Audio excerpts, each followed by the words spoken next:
Hi guys and welcome. This is Gaita Siciliano, artist, memoir writer, bipolar psychiatric survivor, and your host of Not As Crazy As You Think podcast, the place that offers an alternative perspective on mental illness, highlighting creativity, non-conventional healing, and breaking on through to the other side.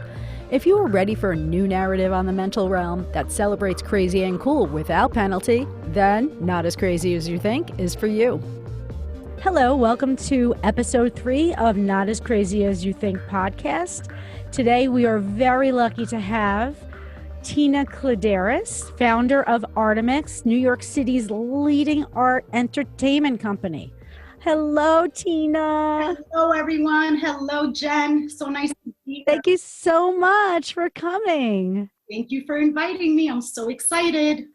Recently, you had asked a bunch of artists to be part of your new venture, and I'm happy to say that I have the shirt. I'm wearing the shirt right now. This is the original lips design. I also have a mask, which I don't have on right now.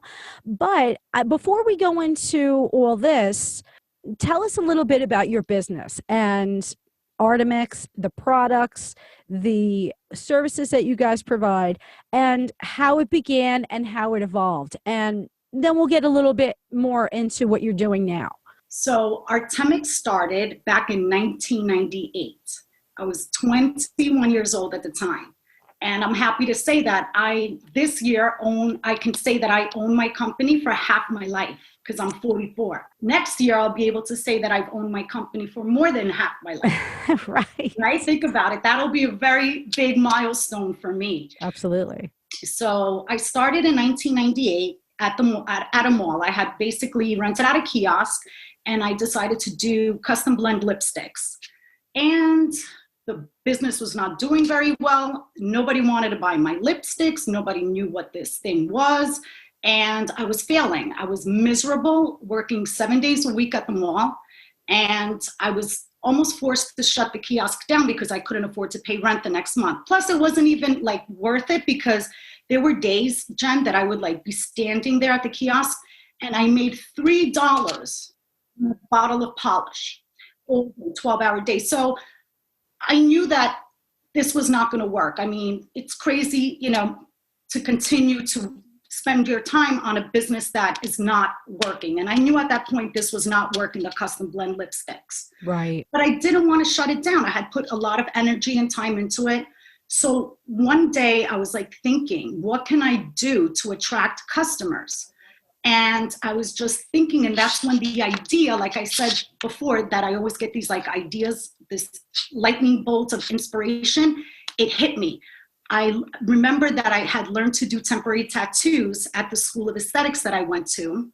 And I started to offer free temporary tattoos in order to get people to the booth. And it worked. I had a line, Foot Action behind me would complain, you're blocking our entryway. I mean, it was great. It was awesome because it was attracting attention to the booth, and the parents, as they were waiting, they would buy a lipstick or they would buy a nail polish or whatever it was that I was selling under the brand Artemix. Then the real magic happened when somebody came up to me and said, can you do this at my son's bar mitzvah? And I'm like, what is a bar mitzvah? And I showed up, I did my thing. The kids were so super happy with the tattoos. The next week, Monday, I go to the mall and my phone is ringing off the hook. People wanted me to go and do their parties. And I became known as Tattoo Tina. Oh, right. Yeah. So it evolved. It went from custom blend lipsticks to temporary tattoos to providing services at parties and events. When I couldn't be at 2 places at once, I had to hire people. So I hired artists and they would go out and we would do 10, 15, 20 events a weekend. Wow, that's amazing that you were able to get that much work. Jen, at that time in 1998, there was nobody really doing this. I pioneered the temporary tattoo. I mean, of course, there were face painters, right? Not that many, though. Not like it. Well, I can't even say like it is now because it's COVID. But, right before COVID, it became such a bustling industry. And when you were doing it, you were one of the first. It was just the right timing. Had I not been almost forced to shut my kiosk down, I would have never imagined in a million years, Jen, that I would be, finishing school for aesthetics, that I was supposed to be doing facials, waxing, or makeup. And now I'm doing temporary tattoos at bar and bat mitzvahs. But I was doing it for a very long time, 22 years. It's really interesting how things evolve, because I was naturally in the same situation. I had a much smaller way of handling my business. I didn't branch out and hire people, but it was interesting how I fell into it too. Because I was like, I needed something, and I was home with Jack, and I was like, well, I want to be able to use my talents, but I don't want to go back into the workforce. So then what do? You got to go into business for yourself. So then I just picked it up, but I just was like, oh, how long is this going to go on for? And then when things go on and things improve and you are able to start living off it, then you're like, well, you know what? This was a good investment of time and energy. But you guys really expanded widely. I mean, you went into all areas of the city and Long Island, right? And you were like almost tri-state. Pretty much. And I had even developed a partner artist program, because I was getting calls from Miami, from California, from Chicago, and I just couldn't reach those markets. I mean, it was bad enough trying to get the artists to go over the bridge to New Jersey. Right. So right before COVID, I had developed this partner artist program where we would license out the artists, we would give them the kits, give them the territories, and I would manage the office stuff. So all the artists had to do was show up and make money. And then, like I said, COVID hit. So there goes that idea. And, it was just a very 22 years to build something up, to build relationships with party planners, event planners, and now nobody's around. I mean, we were doing events, for Electric Zoo Festival, had done Impractical Jokers. I mean, American Express. I had 18 face painters at American Express for their holiday party. It was a lot. It was like a totally different world. And I know how you feel, because it was celebrational and, it was all about the entertainment industry.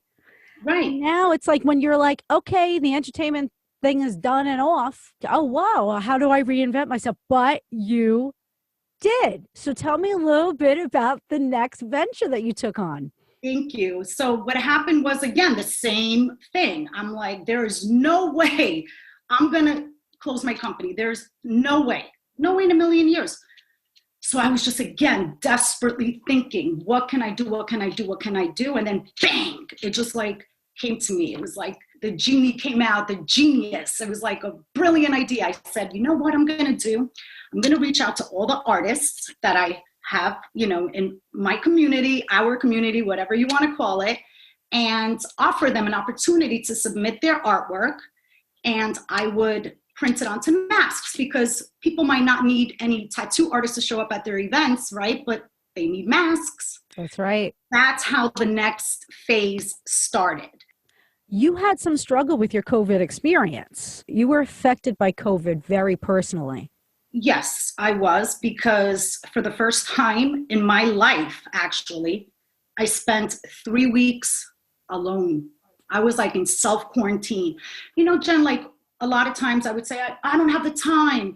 I don't have the time to do this. I don't have the time to pursue, my, apparel line, although I trademarked the name 10 years ago. So the idea was there, but I never had the time.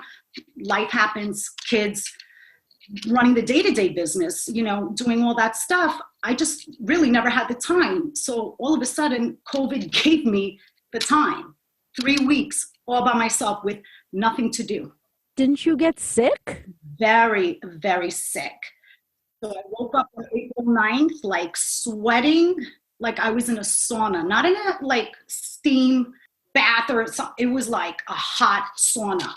And I sweated for 3 weeks. I lost about 15 pounds. I had gone down to 100. So so you had COVID. This was probably a shock to, oh boy, I'm losing or not losing the business, but the business is on hold. Here I am sick. Yeah. So when I received the phone call from you to get involved with this new venture of yours with the masks, and you ended up going into it, calling it the Artemix line. Yes. I was thrilled too, because I said, oh my God, all I'm doing is doing the unemployment. I'm waitressing. And I was doing some paintings, but I really needed like a project. So when you told me you were doing this, I said, oh my God, I definitely want to be a part of it. And then you were able to reach out to a good handful of other artists. How many artists do you have now? So we currently have 9 artists. I started with the first 5, which I call the founding artists, and I'm very happy that you are one of them. Just recently, actually, Mike Barilli joined our community, and he was my first employee ever at the mall. Oh, wow. A very talented artist. So he goes back to 1998. Wow. So it's so weird how it's like a full circle, Jen. Everything comes around. I think that you gave me a little bit more insight in terms of, hey, you know what? We're moving through this. We're going to just reinvent ourselves. Because I was same, again, worse situation than you, because you have like a whole brand that can reach out. I would have to rebuild an entire, well, that's why I'm rebuilding with this podcast, because I'd have to rebuild an entire brand from scratch, because I was just, I had my little booth that I would go to all the festivals, and that is completely eliminated. So while many people were losing hope with the pandemic, you used your intuition to respond to a changing environment. And you ask yourself what was needed next, and that's what created the success. How did you find the strength to move in a new direction, at least temporarily, while the industry changes? Because you weren't feeling well. I had to deal with it. I had no choice. Right. So what I did is on May 9th, when I got out of my self-quarantine, keep in mind, I didn't make human contact with anybody in 3 weeks. Right. So I come out of the room, it was May 2nd, and on May 6th, I started working on the website, on getting the designs, on getting the masks printed. And I launched on May 23rd. 17 wow. days. Because when you spend every minute of your day and night, I didn't know how to do anything with the websites, but you learned how to do your podcasting. You have no choice. Right. I had the money to hire a web designer, so I went onto the Squarespace platform and I figured it out. Right. Do what you got to do. Right. Either that or shutting the business down. And I wasn't going to do that after 22 years, after having all these trademarks. I have a patent. I had a community of artists, and I wasn't going to let that go. Something had to give, and it did.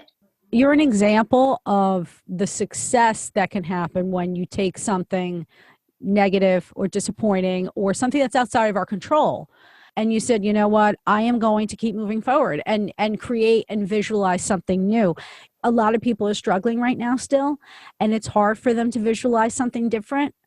But I hope that people feel inspired by you, because I think that that's what's needed. You need to have hope, and you need to keep thinking about new ways to reinvent yourself when things go wrong. Fear also, I believe, prevents people from doing things. So what happened with COVID, I don't know, if it just made me fearless, but honestly, I was just I just have to try to do this. What was the worst thing that was going to happen? I was going to fail. Okay, I would do something else. Right. But the good thing is that the masks then led to the apparel division. I always had an idea of Artemix being more than just a party entertainment company. I was kind of sucked into it, and I was doing so well that I couldn't do anything else. So, and again, I don't have the time to do it, or I was blaming not my kids, my home life, my husband, and I was blaming everybody. But really, if I just took 2-3 hours a day instead of watching television or reading the stupid Us Weekly magazines, I would have done this a long time ago. Well, it's interesting how COVID forced us to stop giving ourselves excuses. Seriously, come on. Right? It was okay, you're home now for a really long time. Why don't you do something? And that's the thing. Even when I got out of the room, John, nobody was going anywhere. Right. So there was nowhere to go. We were forced to stay home. So how much cooking am I going to do? How many Zoom meetings? I got sick of Zoom.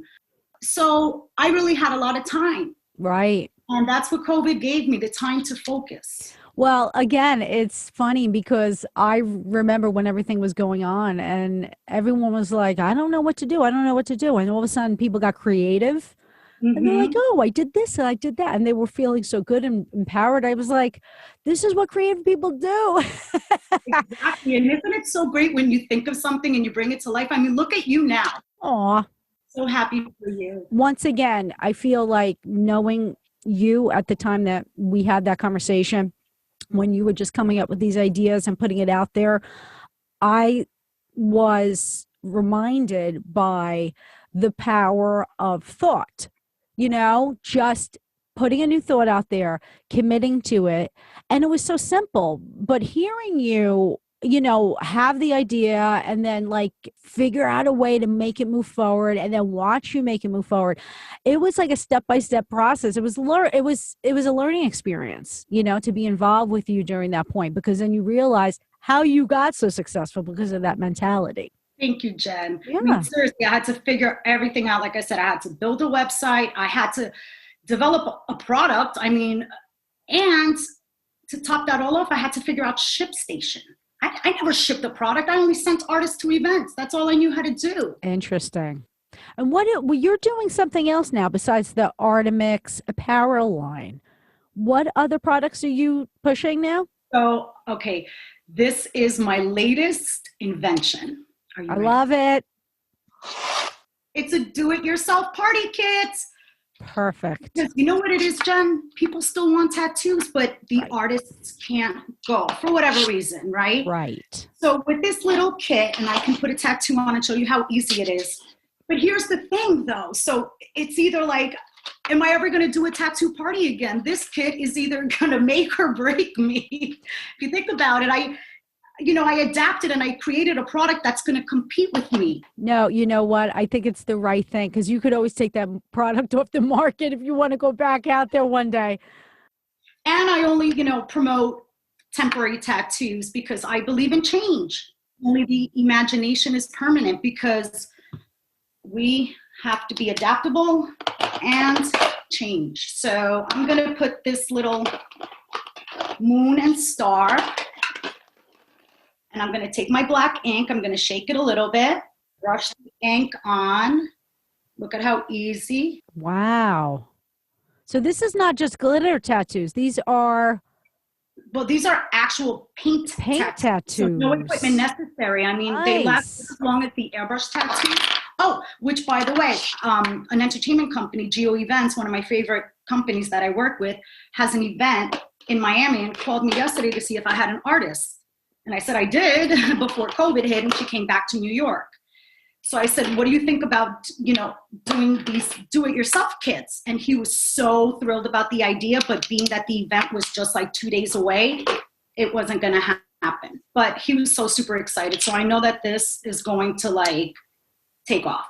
That's great. I love that idea. Just put some setting powder on it.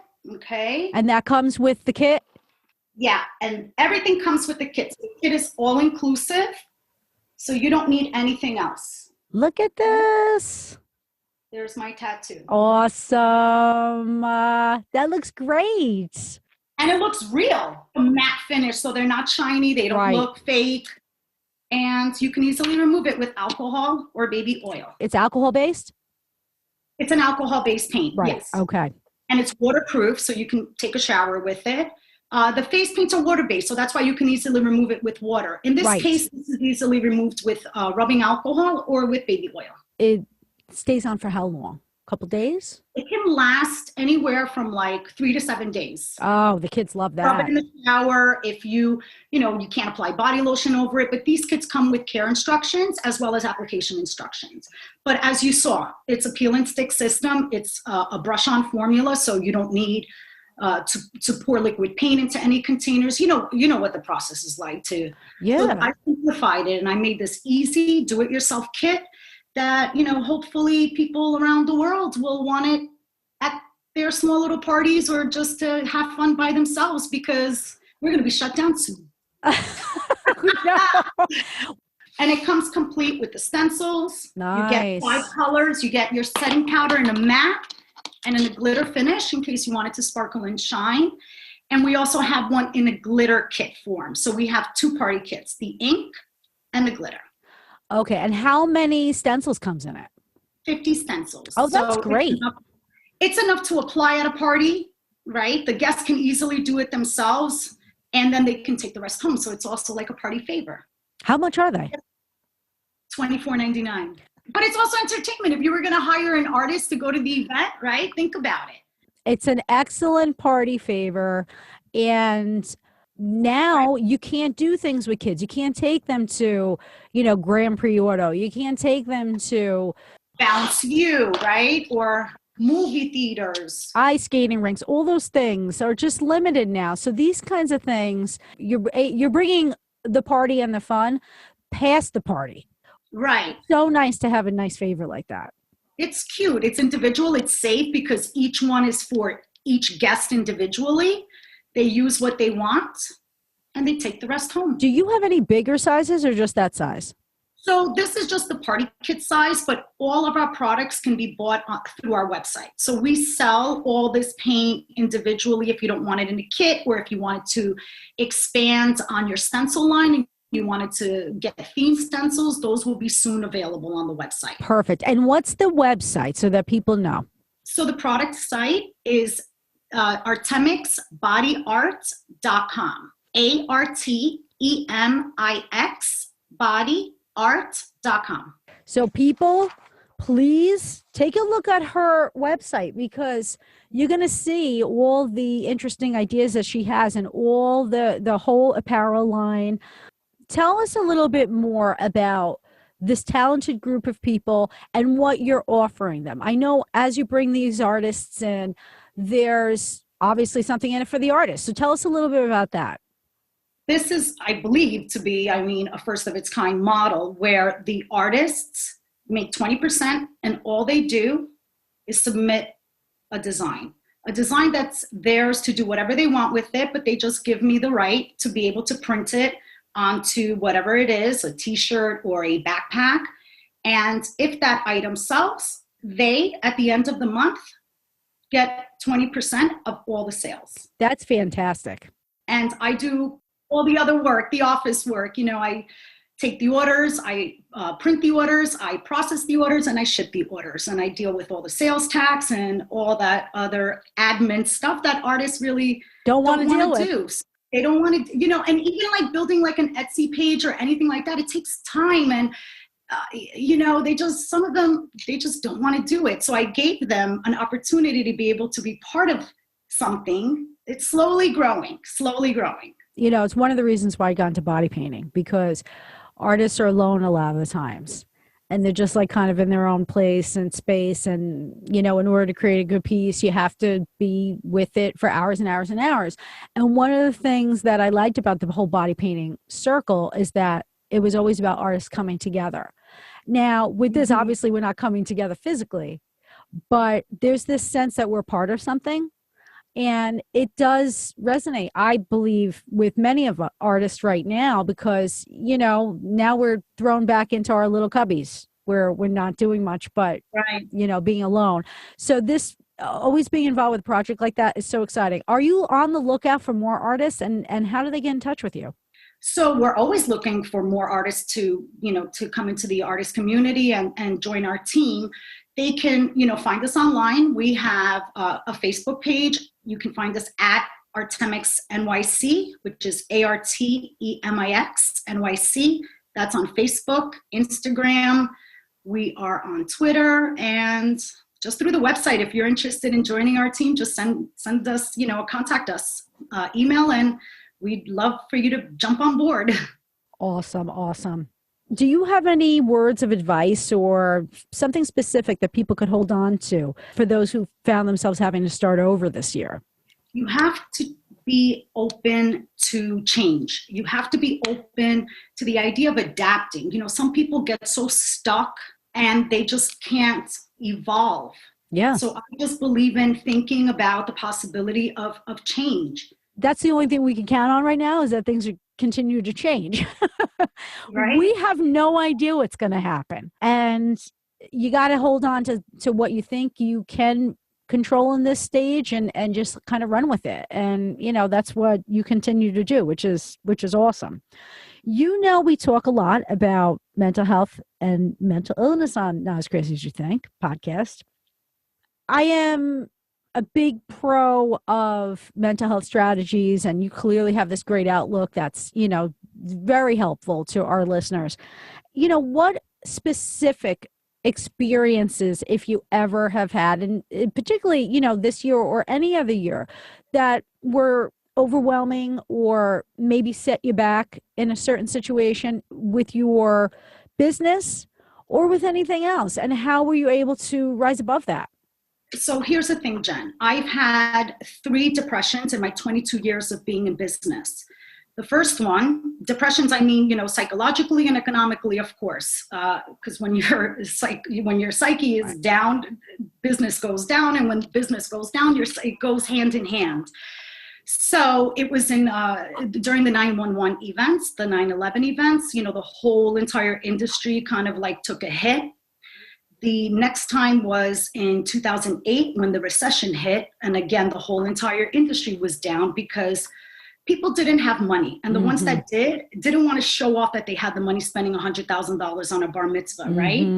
So, the corporations weren't spending money. American Express wasn't doing anything, right? They were just cutting everything down. So that led to me being forced again to make changes. So I had to downsize. And then the last one, of course, was just now with COVID, when everything came to a halt. I haven't done any events. There's nothing going on. Right. And that was pretty depressing too, because, you spent 22 years building a business, connections, relationships. And the only thing that we have left, Jen, is our art. That's right. Put it on clothing, or, people are going to need to, wear clothes, right? Right. So I think we got it. I think we're okay. It's funny because you were in business twice as long as I was. I did it for 11 years. But part of what I had done for me as an artist, I guess, was try to coincide it with the body painting career, the fine art part. And it's just, when this happened, I got so down because I said, you tend to, at some point, identify yourself with your work. And I saw myself as the face painter of, the area. And I was the body painter of the crew. And, when so much of that is erased from your life and they say, well, okay, look in the mirror and see who you are.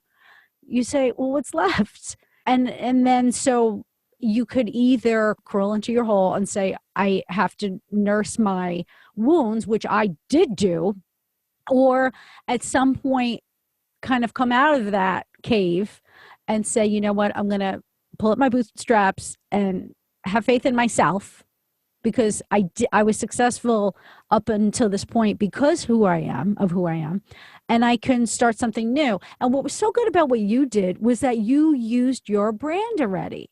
You were able to build off your brand. So, I was very fortunate that I was able to diversify Artemix, from day one. Think about it. I started out as a cosmetics company, right? Moved into an entertainment company. Now I'm an apparel company, as well as a makeup company. Right. So I feel like my circle has finally completed itself. I feel so good. Oh, that's so great. The advice that I'd like to remind our listeners is that it's never too late to make changes and to think new thoughts so that change can occur in your life. Because you've said clearly that it's really about the thoughts that you keep in your head. It's the way you look at it. It's the way you see it, right? Yeah. So if I change the way I see things, that's all that matters. Right. We have a lot more control over what we put into our thoughts, and that translates into how we feel. Well, thank you so much for joining us today. My pleasure. It's always a pleasure. I'm so thankful that you were able to come. Thanks for listening to Not As Crazy As You Think, and don't forget to subscribe to my YouTube channel. And remember, mental health is attainable for anyone, especially those labeled with mental illness. Until next time, peace out.